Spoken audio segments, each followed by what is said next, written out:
మంది కుటుంబ సభ్యులకు ఇచ్చినటువంటి ఈ డబుల్ బెడ్రూమ్లకు సదుపాయాలు లేకుండా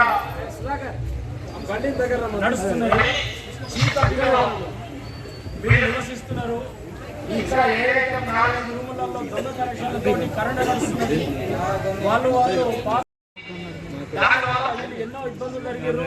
నేను తెలంగాణ రిపోర్టర్ని కూడా నేనే ఒక 4 సార్లు వార్తలు రాసిన, అయినా కూడా స్పందన లేదు.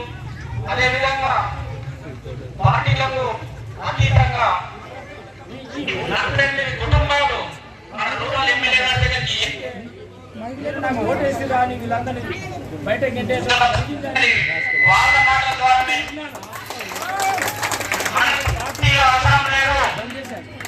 మాట్లాడు డిస్టర్బెన్స్ వస్తుంది. మనకు కావాల్సింది అభివృద్ధి. నిరుపేద కుటుంబాలకు వచ్చినటువంటి డబుల్ బెడ్రూమ్లు తప్పకుండా వాళ్ళకు అన్ని సౌకర్యాలు, అదేవిధంగా మురికి నీరు పోవడానికి కూడా జాగా లేదు, వెనుకకు పోవడానికి కూడా చాలా ఇబ్బందికరాలు ఉన్నాయి. ఆ మురికి నీరు వద్ద బ్యాక్టీరియాస్ అన్నీ ఉన్నటువంటి దాంట్లో ఎన్నో ఇబ్బందులు, జబ్బులకు, బీమార్లకు గురవుతున్నారు. దయచేసి ఆ మురికి నీరు కూడా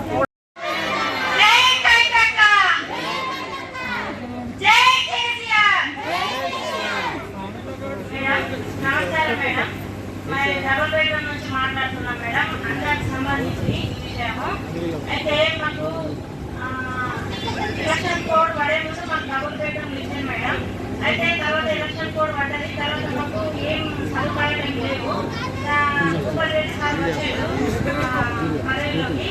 వచ్చిన తర్వాత సార్ దగ్గరికి వెళ్ళి మా సమస్యలతో అన్ని రాసుకొని వెళ్తే మీరు మాకు ఓటు వేయలేదు, మీరు మా దగ్గరికి తీసుకొచ్చారు, వాళ్ళ దోషాలకు వస్తామేరు, మా దగ్గరికి తీసుకొచ్చారు మీరు అని చెప్పేసి మొఖాన్ని కొట్టి పారేసారు. ఆ తర్వాత మేము మొఖాన్ని చిన్న వేసుకొని ఇంటికి రావడం జరిగింది. చాలా బాగా అనిపించింది మాకు. కాబట్టి మీరు వచ్చారు కాబట్టి ఇప్పుడు మాకు అవకాశం దొరికింది. మీరు లైవ్ అన్ని చూసి మాకు సహకరిస్తారని మేము కోరుకుంటున్నాము. మాకు పట్టాలు ఇవ్వలేదు, డ్రైనేజ్ కనెక్షన్ కట్ చేసిండు మేడం.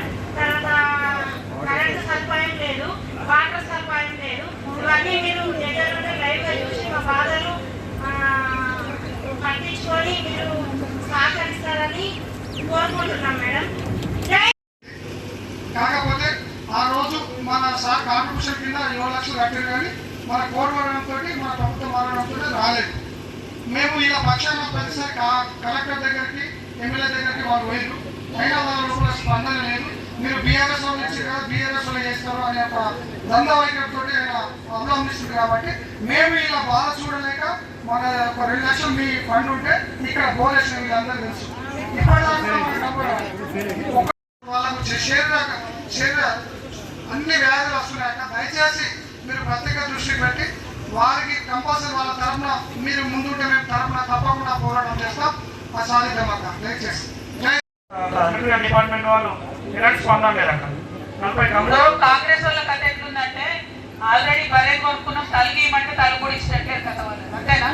తల కూడా ఇచ్చినట్లేదు వాళ్ళు. అది కూడా ఇన్సూరెన్స్ కూడా కొడతలేదు. నేను వెంకటేశ్వర, నేను ఒక్కసారి మళ్ళా ఇప్పుడు కలెక్టర్ గారికి మాట్లాడతా, ఎంఆర్ఓ గారిని ఖచ్చితంగా పంపిమని డిమాండ్ చేస్తాం మీ తరఫున. మీరు భయపడాల్సిన అవసరం లేదు. Thank you.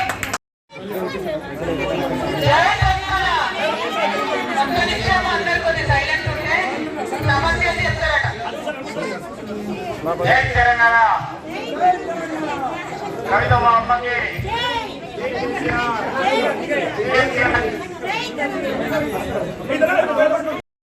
ఇందల్వాయి గ్రామంలో 48 డబుల్ బెడ్రూమ్లు కేసీఆర్ గారి హయాంలో ఇచ్చుకోవడం జరిగింది. అయితే తర్వాత వచ్చినటువంటి ప్రభుత్వం ఇప్పటికి వచ్చి కూడా 18 నెలలు అవుతుంది.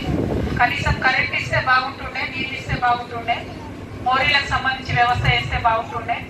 అది చేయకుండా ఉల్టా ఎమ్మెల్యే గారు మరి మా దగ్గరికి ఎందుకు ఇచ్చింది, మీరు మా ఓట్లు వేయలేదు అని అన్న విషయం చెప్తున్నారు.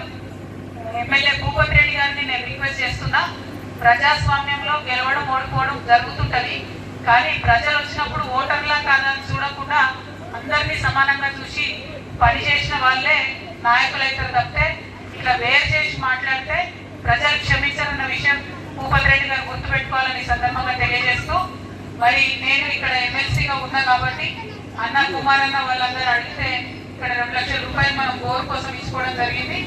నేను ఇప్పుడు ఇమీడియట్ గా కలెక్టర్ గారికి కూడా మాట్లాడతానమ్మా. మాట్లాడి కరెంటు వ్యవస్థ, డ్రైనేజ్ వ్యవస్థ, అట్లానే మంచినీటి వ్యవస్థ, మిషన్ భగీరథ ఎక్స్టెన్షన్ కోసం కూడా ప్రయత్నం చేస్తా. ఒకవేళ అంత లోపల మీకు ఇబ్బంది అవుతుందంటే ఇంకొక బోర్ కూడా ఇమీడియట్ గా నేను డబ్బులు కూడా శాంక్షన్ చేస్తాను.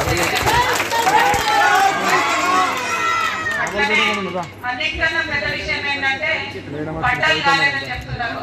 మరి ఆల్రెడీ ఇంట్లో ఉంటున్నటువంటి వారి పేరు మీద పట్టాలు అయ్యేటట్టు కూడా ఎంఆర్ఓ గారు ఇమీడియట్ గా దయచేసి పైకి పంపండి. నేను కలెక్టర్ గారితో మాట్లాడి పట్టాలు కూడా వేపిస్తా అని చెప్పి ఈ సందర్భంగా తెలియజేస్తున్నా. పట్టించుకుంటారు, మనం వచ్చినాం కదా, ఖచ్చితంగా పట్టించుకుంటారు. మీరేం టెన్షన్ పడకండి. పట్టించుకునేటంటే నేను కొట్లాడతా, భయపడదు.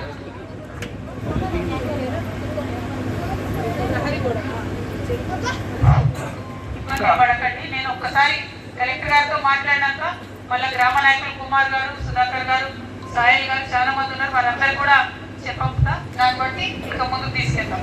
Thank you.